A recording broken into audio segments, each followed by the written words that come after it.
भाई hello everyone, स्वागत है आप सभी का। इससे पहले की वीडियो में मैंने आपको 3 मौलिक अधिकार शुरू के पढ़ा दिए थे, समानता का, सुंदरता का और शोषण के विरुद्ध अधिकार। आज हम इस क्लास में समझेंगे कि चौथा मौलिक अधिकार यानी कि धार्मिक सुंदरता का अधिकार, उसके बाद संस्कृति और शिक्षा का अधिकार, और छठा हमारा मौलिक अधिकार जो बहुत इंपॉर्टेंट है, जो बाकी अधिकारों की सुरक्षा करता है, संवैधानिक उपचारों का अधिकार। इन तीनों अधिकारों को इत्मीनान समझेंगे। तो चलिए शुरू करते हैं। देखो क्या बताया मैंने आपको कि आर्टिकल 25 जो है, बात समझ गए, धार्मिक सुंदरता का अधिकार, ये आर्टिकल 25 से लेकर 28 में, यानी कि 25, 26, 27 और 28, यानी कि कुल 4 आर्टिकल इसके अंदर हैं। ठीक है, इसमें हमें धार्मिक सुंदरता के जितने प्रावधान है वो बताए गए हैं। जैसे आर्टिकल 25 कहता है कि आपको अंतःकरण की सुंदरता है, यानी कि व्यक्तिगत धार्मिक सुंदरता का अधिकार, कि आपके पास अपनी व्यक्तिगत चॉइस है कि आप जिस धर्म को मानना चाहो उस धर्म को मान सकते हो, आपके साथ कोई भी जबरदस्ती नहीं की जाएगी। यानी कि आपको व्यक्तिगत धार्मिक सुंदरता का अधिकार मिला है और दिया गया है। जैसे मान लीजिए मेरे को सिख धर्म अच्छा लगता है और मैं अगर चाहूं सिख धर्म को अपनाना तो मैं बिना किसी दिक्कत के अपना सकता हूं। कोई ना तो मेरे साथ जबरदस्ती कर सकता है कि नहीं तुम क्यों अपना रहे हो, या फिर ना ही कोई मुझे रोक सकता है और ना ही कोई मुझे उकसा भी सकता है। अगर कोई ऐसा जबरदस्ती कर रहा है कि नहीं तुम मेरे धर्म को अपनाओ तो भी गलत है, और अगर आप अपना रहे हो उसमें रोक रहा है तो भी गलत है। समझ गए नहीं समझ गए? मतलब इसमें मेरी व्यक्तिगत सुंदरता है, कोई और इसमें हस्तक्षेप नहीं कर सकता। ध्यान रखना इस बात को, ठीक है ना। यानी कि ये मेरे ऊपर डिपेंड करता है, मैं जिस धर्म को चाहे उस धर्म का पालन करूं। समझ गए? ये कहां मिला है मुझे? आर्टिकल 25 में। ठीक है, व्यक्तिगत धार्मिक सुंदरता का अधिकार। इसीलिए आप देखोगे इसके तहत, और इसी में मुझे अधिकार मिला है कि मैं जिस धर्म को चाहे उस धर्म को पालन कर सकता हूं, उस धर्म के हिसाब से मैं रह सकता हूं। बात समझ गई? समझ गए? इधर कोई मुझे रोक टोक नहीं कर सकता। जैसे सिखों को क्या है, सिखों को कृपाण रखने की सुंदरता मिली हुई है। देखोगे स्कूलों के अंदर ना, जैसे हमारे स्कूल में होता था, हमारे स्कूल में ना कड़ा पहनने की क्या था, मना था, क्योंकि लड़ाई वगैरह में ना बच्चे कड़ा निकाल के ऐसे मारते थे, है ना। तो हमारे स्कूल में ये था कि भाई कड़ा नहीं पहनेगा कोई, और अगर कड़ा पहन के आते थे ना तो सर जी उसके हाथ से कड़ा निकलवा लिया करते थे। बट हमारे स्कूल में जो सिख थे, दो चार हमारे दोस्त थे सिख, उनको परमिशन दी। सर जी कहते थे भाई तुम मत ध्यान दो, क्योंकि उनसे निकल जाते थे, क्योंकि वो सिख थे। बात समझ गए? तो सिखों को जैसे कृपाण रखने की, मुस्लिमों को दाढ़ी रखने की, हिंदुओं को टिक्की रखने की, बात समझ गए, स्वतंत्रता है। तो ये सब किसके तहत है? आर्टिकल 25 के तहत। इसी को बोलते हैं व्यक्तिगत धार्मिक सुंदरता का अधिकार। आर्टिकल 26 क्या कहता है? ये कहता है कि इसमें सामूहिक धार्मिक सुंदरता का अधिकार। देखो उसमें व्यक्तिगत है, इसमें क्या है? सामूहिक है, कि भाई आप सामूहिक रूप से धार्मिक सुंदरता का अधिकार प्राप्त है आपको। जैसे आप जागरण कर सकते हो, आप हवन कर सकते हो, आप कोई यज्ञ कर सकते हो। समझ गए नहीं समझ गए? आप देखोगे रैली निकालते हो, धार्मिक निकलती हनुमान जन्मोत्सव में निकलती है। ठीक है, अभी देखो कितनी सारी गणेश चतुर्थी की निकलेंगी। बात समझ रहे हो? तो ये सब किसके तहत है? आर्टिकल 26 के तहत। इसीलिए देखोगे आप रात भर डीजे बजाते हो जागरण के अंदर, कोई रोकता नहीं। वरना शादी का डीजे हो तो भाई 10 बजे रोक दिया जाता है, भाई 10 बज गए आप डीजे बंद करो। लेकिन जागरण के अंदर तो आप देखोगे 10 बजे डीजे शुरू होता है बजना, तो पूरे सुबह तक बजता है वो, लेकिन कोई रोक नहीं सकता। अभी आप देखोगे हर जगह पर डीजे बजेगा गणेश चतुर्थी जी का। बात समझ गए? मतलब गणेश जन्मोत्सव के लेकर। ठीक है, विसर्जन अभी जो उनका करेंगे तो देखोगे लोग छवि लगा देते हैं। नहीं समझे? क्लियर? तो ये सब किसके तहत? आर्टिकल 26 के तहत। मुसलमान देखो कभी कभी रोड पर नमाज पढ़ लेते हैं। समझ आ रहा है कि नहीं आ रहा? तो समझ गए, इसमें सामूहिक धार्मिक सुंदरता है। इसी के तहत यज्ञ हवन, सड़क पर नमाज वगैरह पढ़ने की क्या है? अनुमति है ना। क्लियर? हालांकि किसी को डिस्टर्ब नहीं होना चाहिए, बस ये ध्यान रखना। अगर डिस्टर्ब हो रहा है तो उसमें वो हस्तक्षेप कर सकता है। ठीक। आर्टिकल 27 क्या बोलता है? धार्मिक कार्य के लिए रखा गया धन पर कोई टैक्स नहीं लगेगा। मतलब आपने कोई भी पैसा धार्मिक रूप से किसी को दान दिया है, ध्यान रखना। सबसे पहली बात देखो, दान अलग चीज है, टैक्स अलग चीज है। दान का मतलब है ये आपकी इच्छा पे है, स्वेच्छा से दिया आपने, कोई इसके अंदर आपसे जबरदस्ती नहीं कर सकता। और टैक्स तो अनिवार्य है भैया। जैसे अगर आप भारत के अंदर टैक्स पे करने की कैटेगरी में आते हो, है ना, तो आपको टैक्स पे करना पड़ेगा, और टैक्स ना पे करना अपने आप में अपराध है। ठीक है, इनकम टैक्स वाले उठा के ले जाएंगे आपको। तो दान जो है वो आपकी इच्छा पर डिपेंड करता है। तो धार्मिक कार्य के लिए क्या दिया जाता है? दान दिया जाता है, टैक्स नहीं दिया जा सकता। कोई भी आपसे धर्म के काम के लिए टैक्स नहीं मांग सकता। इसलिए देखोगे वो क्या बोलते हैं? चंदा बोलते हैं, कि जो भी आपकी इच्छा हो दे दो। नहीं समझे? क्लियर? दान दे दो। ठीक है, पर्ची कटा लो आंटी जी, अभी आएंगे बहुत सारे लोग। ठीक है, तो धार्मिक कार्य के लिए रखा गया जो धन है उस पर कोई टैक्स नहीं लगेगा। ना तो संस्था लगाएगी, ना कोई धार्मिक संस्था लगाएगी, ना कोई सरकार लगा सकती है टैक्स। ठीक है, और ध्यान रखना जो भी आपने पैसा धार्मिक कार्य के लिए टैक्स में मतलब दान में दिया है, उस पर भी सरकार टैक्स नहीं ले सकती आपसे। जैसे मान लो अगर मेरे पास 100 करोड़ रुपए हैं, अगर मैं उन्हें अपने पास रखूंगा, बात समझ गए नहीं समझ गए, तो मुझे उन 100 करोड़ रुपए का सरकार को टैक्स देना होगा। समझ गए नहीं समझ गए? और मान लीजिए मेरे पास 100 करोड़ रुपए हैं और मैंने अगर वो किसी धार्मिक संस्था को दान दे दिए, तो उस पर कोई टैक्स लगेगा, वो संस्था का है। समझ रहे हो? इसीलिए जो बहुत सारे बड़े बड़े पॉलिटिशियन है, बड़े बड़े अमीर लोग हैं ना, बिजनेसमैन, वो दान बहुत देते हैं। इन सब चीजों को खुद रखेंगे तो जरा टैक्स भी देना पड़ जाएगा, दानी तो नाम भी हो जाएगा, काम भी हो जाएगा। समझे कि नहीं समझे? क्लियर। अनुच्छेद 28 क्या बोलता है कि सरकारी धन से चल रहे संस्थान में धार्मिक शिक्षा नहीं दी जाएगी। भाई कोई भी ऐसा संस्थान जो सरकारी है, सरकारी स्कूल हो गया है ना, सरकारी संस्थाएं हो गई, वहां पर ना तो किसी प्रकार का धार्मिक भेदभाव होगा, जो मैंने आर्टिकल समानता 14 में पढ़ाया था, 15 में पढ़ाया था, और ना ही किसी भी सरकारी संस्थाओं में धार्मिक शिक्षा दी जाएगी। समझ गए नहीं समझ गए?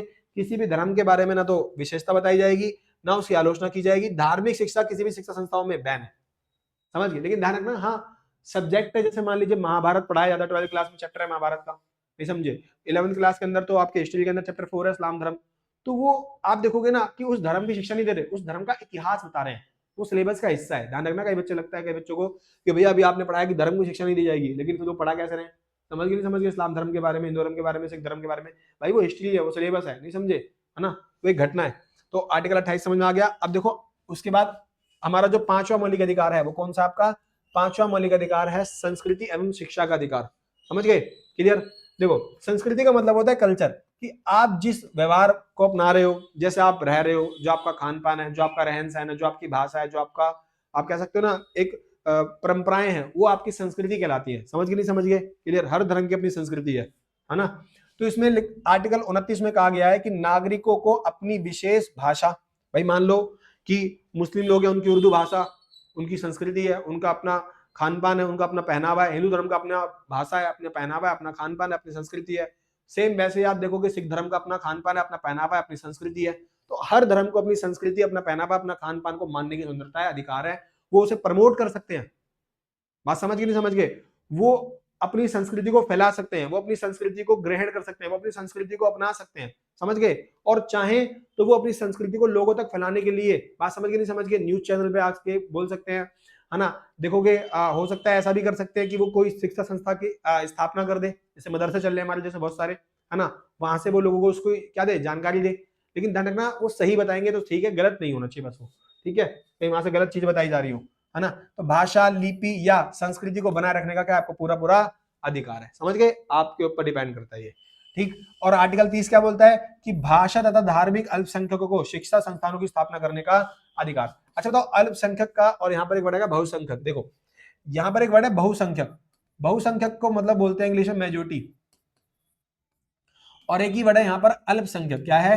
अल्पसंख्यक। सिंपल सी बात, बहुसंख्यक वो जो संख्या में ज्यादा है, और अल्पसंख्यक वो जो संख्या में क्या है, कम है। ठीक है। जैसे भारत के अंदर बहुसंख्यक कौन है? हिंदू। 78% के आसपास क्या है भारत के अंदर, हिंदू है। और हिंदुओं के अलावा जितने बच गए राष्ट्रोल, वो सब किस में आएंगे? वो सब अल्पसंख्यक में आएंगे। जैसे मुस्लिम हो गए, क्लियर, सिख हो गए, ईसाई हो गए, समझ गए नहीं समझ गए? क्लियर। उसके बाद आपके जैन हो गए, बौद्ध धर्म के लोग हो गए, है ना, एसेट्रा। तो ऐसे भारत के अंदर जितने भी ये क्या है धार्मिक समुदाय हैं, ये सब क्या है, अल्पसंख्यक हैं। तो सरकार इनको भी मान्यता देगी, इनके साथ किसी प्रकार का भेदभाव नहीं करेगी, और ये लोग चाहे तो अपनी शिक्षा संस्थानों का स्थापना कर सकते हैं, और सरकार उन्हें भी धन देगी, उन्हें भी पैसा देगी। समझ गए नहीं समझ गए? ताकि ये अपनी शिक्षा, अपनी संस्कृति, अपनी परंपराओं को बचाए रख सकते हैं। समझ गए नहीं समझ गए? तो ये बात ध्यान में रखना। भारत के अंदर अल्पसंख्यक कौन है? माइनॉरिटी, उनको बोला जाता है जो संख्या में कम है। और वो कौन है? वो मुस्लिम, सिख, ईसाई, जैन, बौद्ध, बाकी हिंदू धर्म को छोड़ के जितने भी धर्म के लोग भारत में रहते हैं ना, वो सब अल्पसंख्यक में आएंगे। हिंदू धर्म क्या है भारत में? बहुसंख्यक। तो ये आर्टिकल 30 के तहत उनको प्रोटेक्ट किया गया है। इसके बाद आपको पता है आर्टिकल 31 आता है, और आर्टिकल 31 के बारे में मैंने आपको बताया था कि आर्टिकल 31 जो है वो हमारे संविधान से भाग 3 से हटा दिया गया है, और उसे 1978 में 44वें संविधान संशोधन के माध्यम से आर्टिकल 31 से निकालकर आर्टिकल 300A में जोड़ दिया गया है। पहले मौलिक अधिकार था, और संपत्ति के अधिकार को अब सामान्य अधिकार बना दिया गया है। अधिकार अभी भी है बट वो सामान्य है, अब सरकार छीन सकती है। अब आ जाओ भाई नेक्स्ट, जो आपका छठा मौलिक अधिकार है, मोस्ट इंपोर्टेंट मौलिक अधिकार।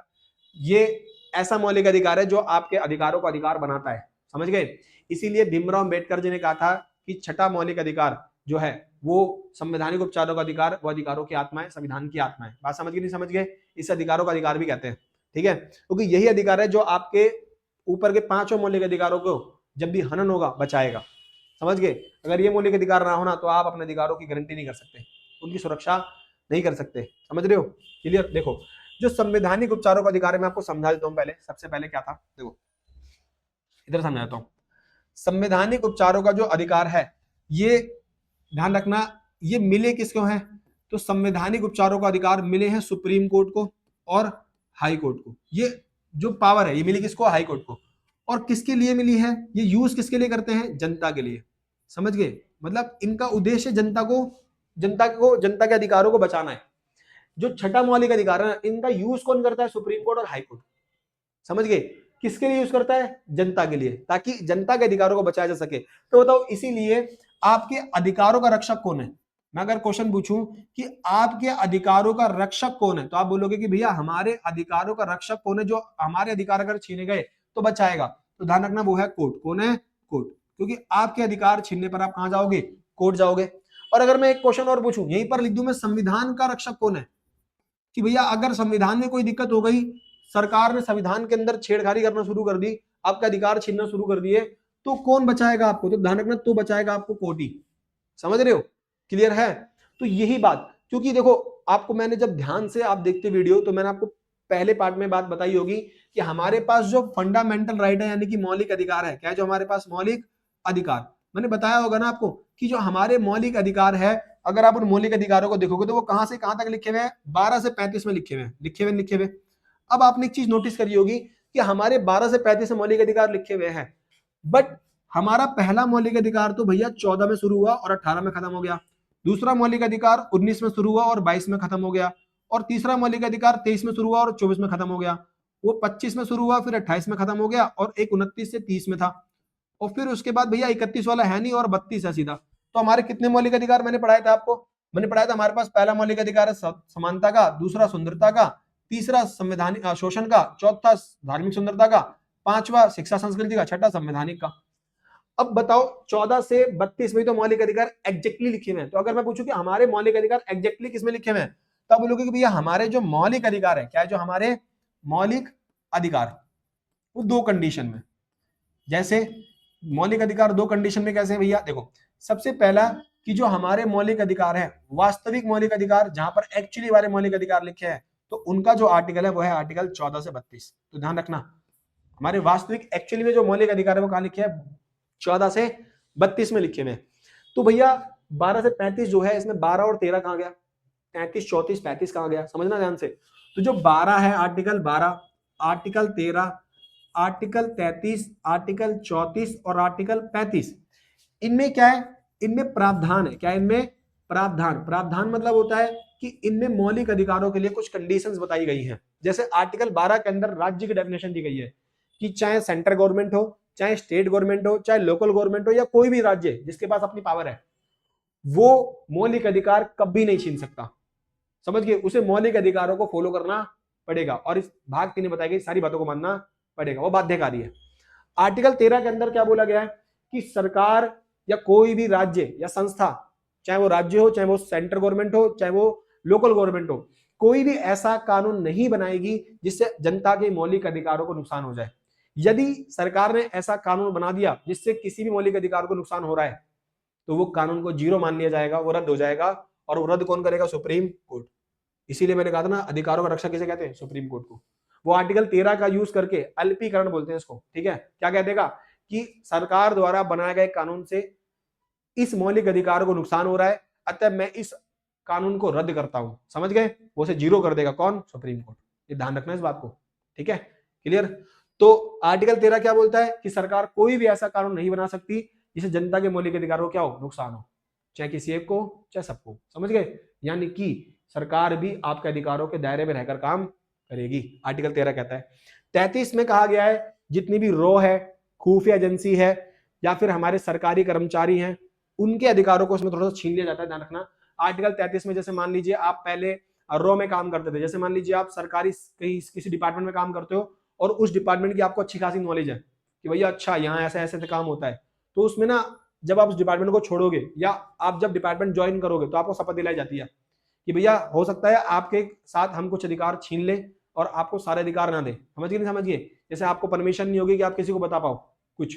समझ गए? क्योंकि अगर आप किसी सरकारी व्यक्ति को सारे अधिकार दे दोगे तो हो सकता है भैया उसको अंदर की सारी बात की जानकारी हो कि भारत सरकार ने परमाणु कहाँ कहाँ लगा रखा है, हमारे कौन कौन साइंटिस्ट है, कौन कौन से खुफिया जासूस है, हमारे कहाँ कहाँ पोस्टेड है। तो आप तो कल को मीडिया में आके बखारा कर दोगे। जैसे आजकल के देखोगे ना, हमारे बहुत सारे पॉडकास्ट करने वाले वो लोग आ गए हैं, वो पॉडकास्ट में देखोगे ना बहुत सारी चीजों के बारे में रिवील कर देते हैं। तो ये क्या है, हमारे सेंसिटिव इशू है भाई, हम अपने देश की सुरक्षा को रिवील नहीं कर सकते हर चीज के आगे, समझ गए। तो इसमें ना सरकारी अधिकारियों के कुछ अधिकार छीन ले जाते हैं कि भाई आप सरकारी पोस्ट पे हो, आप ना बस थोड़ा सा ध्यान में रखना इन चीजों को नहीं कर सकते, तो यहाँ पर उनके अधिकार छीने। आर्टिकल 34 में लिखा गया है कि सरकार आपके अधिकार छीन सकती है, ध्यान रखना। अधिकार छीनने के दो तरीके होते हैं, या तो सरकार आपके अधिकारों पर क्या करेगी, प्रतिलंबन या निलंबन। एक होता है सस्पेंड करना और एक होता है भैया बिल्कुल डिसमिस कर देना।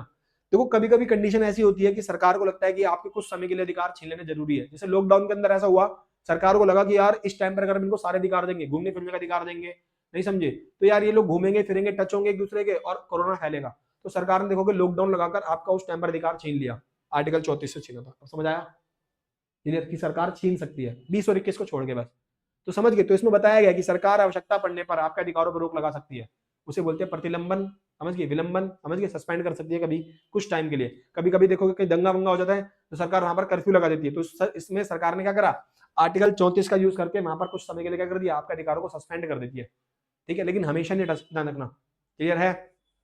35 में बोला गया कि संसद के पास पावर है, वो अधिकारों को लेकर कानून बना सकती है, समझ गए, बट वो नुकसान नहीं करना चाहिए। तो ये समझ गए प्रावधान है इसमें, समझ गए। एक्चुअली में तो मौलिक अधिकार आपके 14 से 32 में ही है, समझ रहे हो, तो 32 पढ़ना है हमारे को ध्यान से, तो यहाँ पे समझ आया होगा ना। अब देखो आपके अधिकारों की रक्षा कौन करेगा, सुप्रीम कोर्ट। तो जो सुप्रीम कोर्ट आपके अधिकारों की रक्षा करता है आर्टिकल 32 से, जिसको बोलते हैं संवैधानिक उपचारों का अधिकार, जो सुप्रीम कोर्ट जिस 5 तरीके से आपकी रक्षा करता है उसको बोलते हैं रीट। सुप्रीम कोर्ट की पावर को रीट कहा जाता है, क्या कहा जाता है, रीट कहा जाता है, ध्यान रखना इस बात को।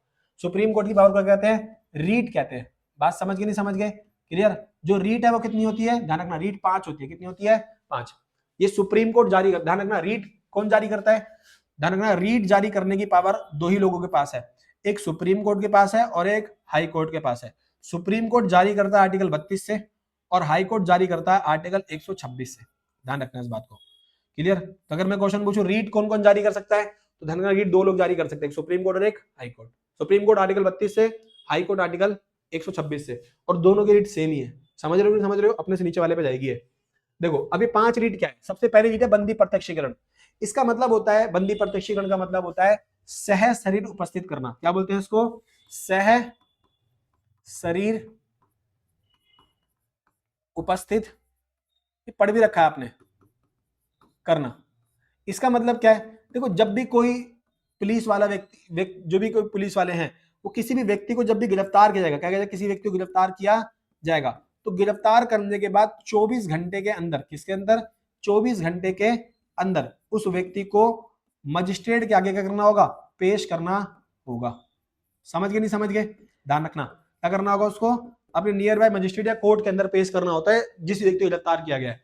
तो ये बोला गया आर्टिकल 32 में। अगर मान लीजिए किसी पुलिस वाले ने किसी को गिरफ्तार कर लिया और वो उसे 24 घंटे से ज्यादा थाने में रखता है, तो उसके पेरेंट्स या उसका कोई वकील जाकर कोर्ट में केस डाल देगा कि सर 24 घंटे से ज्यादा हो गया है, मेरे क्लाइंट या फिर हमारे बेटे, हमारे जो भी है ना, उसको गिरफ्तार करे हुए और पुलिस वाले उसके साथ बदतमीजी कर रहे हैं, जो भी कर रहे हैं, तो देखो कोर्ट वहां से ना एक रीट जारी करेगा, बंदी प्रत्यक्षीकरण, कि आ जाओ भैया थानेदार, कौन है, फलाना थाने का मालिक, अच्छा ऐसा सच महाराज जी, आइए जी आपकी थोड़ी सी हम बातचीत करते हैं, शिकायत है आपकी कि आपने 24 घंटे ज्यादा रखा है, तो समझे पूरा थाना जो है ना, समझ गए, उठ के भागेगा, भाई साहब पिक्चर होगी बहुत तगड़ी, अब भागना पड़ेगा, वरना कोर्ट महाराज पूरा थाना सस्पेंड कर देंगे अभी, समझे।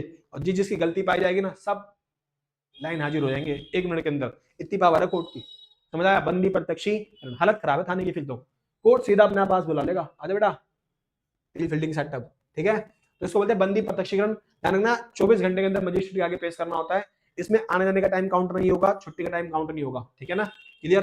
परमादेश का मतलब क्या होता है, जैसे मान लीजिए आप, परमादेश का मतलब होता है, इसको बोलते हैं हम आदेश देते हैं, क्या बोलते हैं इसको, हम आदेश देते हैं। देखो रीट ध्यान सुनना भाई, क्योंकि रीट आपके चैप्टर 6 के अंदर भी आएंगी, समझ रहे हो, तो वहां भी अच्छे से पढ़ना है, यहाँ भी अच्छे से पढ़ना है, ठीक है, तो यही पढ़ लो अच्छे से, क्योंकि सेम रीट वही भी है ना। परमादेश का मतलब होता है हम आदेश देते हैं, इसका मतलब क्या है, जैसे मान लीजिए कोई नीचे अधिकारी है, आप उसके पास गए अपने काम को लेकर कि सर आप मेरी एफआईआर लिख लीजिए, सर नहीं लिखेंगे जी, आपने कहा क्यों, आपको काम है सर एफआईआर लिखना, आप हमारी एफआईआर लिखो, कह हम नहीं लिखेंगे तुम्हारी एफआईआर, जाओ कहीं और लिखवा लो। अब तुमने कहा सर आप हमारे नियर बाय थाने में तो आप ही हो, हमारे एरिया का थाना आप ही का लगता है, आप एफआईआर क्यों नहीं लिख रहे, तो कोई वैलिड रीजन दे रहा आपको, आप कोर्ट चले गए और कोर्ट फिर अब आदेश पास करेगा, क्या भैया कौन था वहां पर उस समय, किसने एफआईआर लिखने से मना कर बेटा, अच्छा उन अंकल ने, चलो बेटा नाम आ गया, तुरंत ही आदेश आएगा परमादेश, समझ गए नहीं समझ गए। और फिर वो थानेदार उसका खानदान भी क्या लिखेगा, एफआईआर लिखेगा, वो अपने खून से लिखेगा फिर अपने एफआईआर, समझ गए नहीं समझ गए। तो कोर्ट का आदेश होता है जब भी कोई नीचे वाला अधिकारी, बात समझ गए, आपकी बात नहीं मान रहा है या कोई सरकारी अधिकारी आप पे काम को नहीं कर रहा है, तो आप सीधा कोर्ट चले जाओ कि सर वो काम नहीं कर रहा, मेरा काम नहीं कर रहा, ये नहीं कर रहा सर, वो नहीं कर रहा। आप कोर्ट चले जाओ, अपने आप कोर्ट से आदेश आएगा और वो काम अपने आप करेगा बंदा, समझ गए नहीं समझ गए। लेकिन अगर वो काम उसका है तो अब ये नहीं कि भैया एफआईआर लिखवाने के लिए आप एमसीडी के पास चले गए, वहां जाके बोल लो एमसीडी भाई एफआईआर लिखो मेरे, क्लियर, मेरा फोन खो गया, हम थोड़ी लिखेंगे, पुलिस वाले लिखेंगे, तुम कह रहे हो जा रहा हूँ कोर्ट रिट जारी करवा के लेकर आऊंगा। तो भैया वो व्यक्ति का काम भी तो होना चाहिए ना, ध्यान रखना इस बात को, वो उसका काम है और वो नहीं कर रहा है तो आप कोर्ट जा सकते हो, और फिर कोर्ट से क्या आएगा, आदेश आएगा, करना पड़ेगा उसको, समझे समझे, वरना उसकी नौकरी जाएगी। ठीक है। अधिकार प्रतिष्ठा का मतलब होता है किस अधिकार से, इसको समझो ऐसे शॉर्ट फॉर्म में, किस अधिकार से, क्लियर। अधिकार प्रतिष्ठा का मतलब किस अधिकार से, जैसे मान लीजिए कोई गवर्नमेंट अधिकारी है, ठीक है, अब वो जिस पद पर है, बात समझ रहे हो, वो उस पद का काम ना कर कर अपने से ऊपर वाले पद का काम कर रहा है, समझ रहे हो। तो अब व्यक्ति जो है वो उससे क्वेश्चन पूछेगा कि भाई आपने किस अधिकार से काम कर दिया।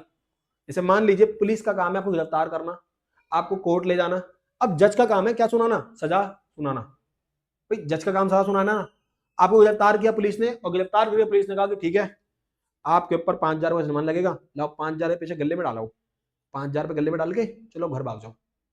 तुमने कहा सर जुर्माना लगाना सजा सुनाना है काम तो कोर्ट का है, आप कैसे कर रहे हो। आप चले गए कोर्ट कि सर मैं थाने में गया था, वहां पर मुझे बोले 5,000 गले में डालो और घर चले जाओ।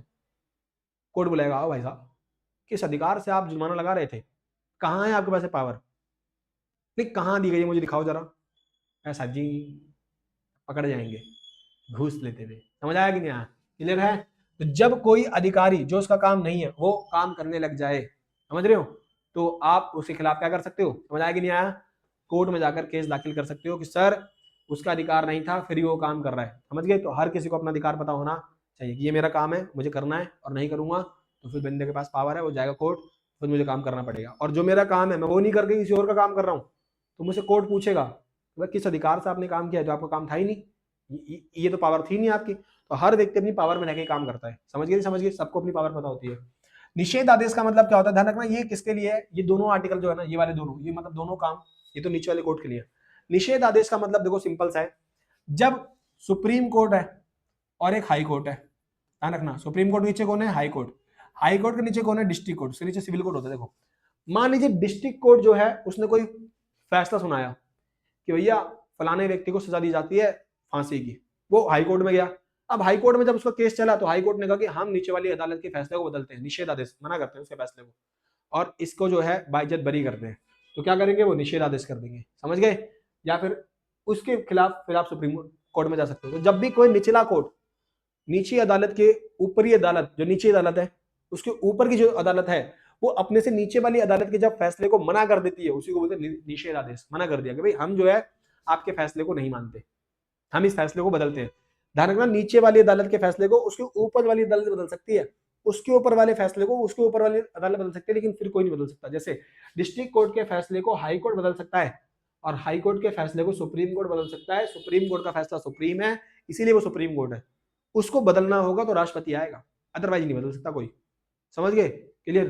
तो ध्यान रखना सुप्रीम कोर्ट जो है वो क्या है, सुप्रीम, उससे ऊपर अपील नहीं होती। फिर डिस्ट्रिक्ट कोर्ट के मुकदमे की अपील आप हाई कोर्ट में कर सकते हो, समझ गए, और हाई कोर्ट के मुकदमे की अपील आप सुप्रीम कोर्ट में कर सकते हो। अपील का मतलब होता है जैसे मान लीजिए डिस्ट्रिक्ट कोर्ट ने आपको सजा सुनाई, आपको लगा कि ये गलत हुआ है मेरे साथ, अभी सही न्याय नहीं मिला है मुझे, अब आप अपील करोगे उससे ऊपर वाले कोर्ट में, क्लियर, कि सर आप सुनो इस केस को, लेकिन उनके अधिकार में भी आना चाहिए, ठीक है।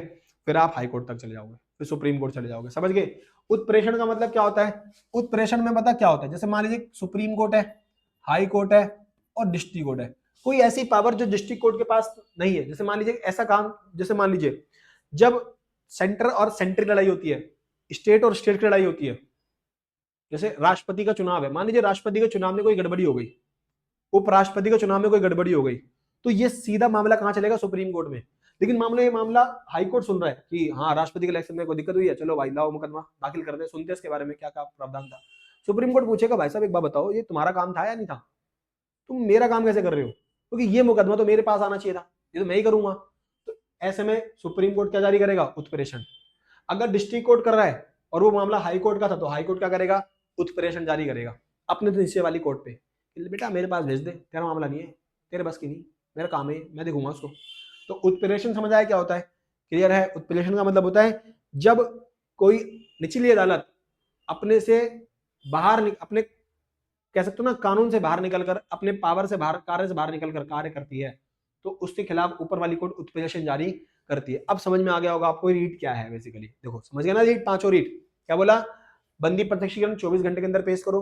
परमादेश का मतलब जब कोई नीचे वाला व्यक्ति आपका काम नहीं सुनेगा, कोई अधिकारी आपका बात नहीं मानेगा तो आप कोर्ट जाओ, वो मानेगा फिर अपने आप।